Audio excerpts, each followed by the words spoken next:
اگر کوئی آپ سے کہے کہ اپنی آنکھیں مجھے دے دو 5 کروڑ روپے میں، تو کیا آپ دیں گے؟ نہیں۔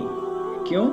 کیونکہ جو چیزیں اللہ نے آپ کو عطا کی ہیں وہ آپ کے لیے بڑی قیمتی ہیں اور ان کا کوئی مول نہیں ہے۔ اور آپ کو پتہ ہے اللہ نے آپ کو ایک چیز کیا دی ہے؟ اس نے آپ کو جذبات دیے ہیں، آپ کو خیالات دیے ہیں، اور ہم بڑی آسانی سے اپنے خیالات کا ایک بہت بڑا حصہ کسی کو بھی دے دیتے ہیں، ایسے جیسے ہمارے خیالات بڑے سستے ہیں۔ نہیں، آپ کے احساسات بہت قیمتی ہیں، آپ انہیں کنٹرول کرتے ہو، اور آپ ہیں کہ ایک ایسے بندے کے بارے میں سوچ رہے ہو جس نے آپ کا دل توڑا۔ بھائی اس نے جو کرنا تھا کر دیا، ختم، وہ چلا گیا، اس نے تمہارے بارے میں نہیں سوچا۔ لیکن ایک آپ ہو کہ اپنے خیالات کا اتنا بڑا حصہ اس کو دے رہے ہو جو کہ وہ ڈیزرو نہیں کرتا۔ تو بھائی اپنی قدر کریں، اپنے جذبات کی قدر کریں اور اپنے اوپر ظلم نہ کریں۔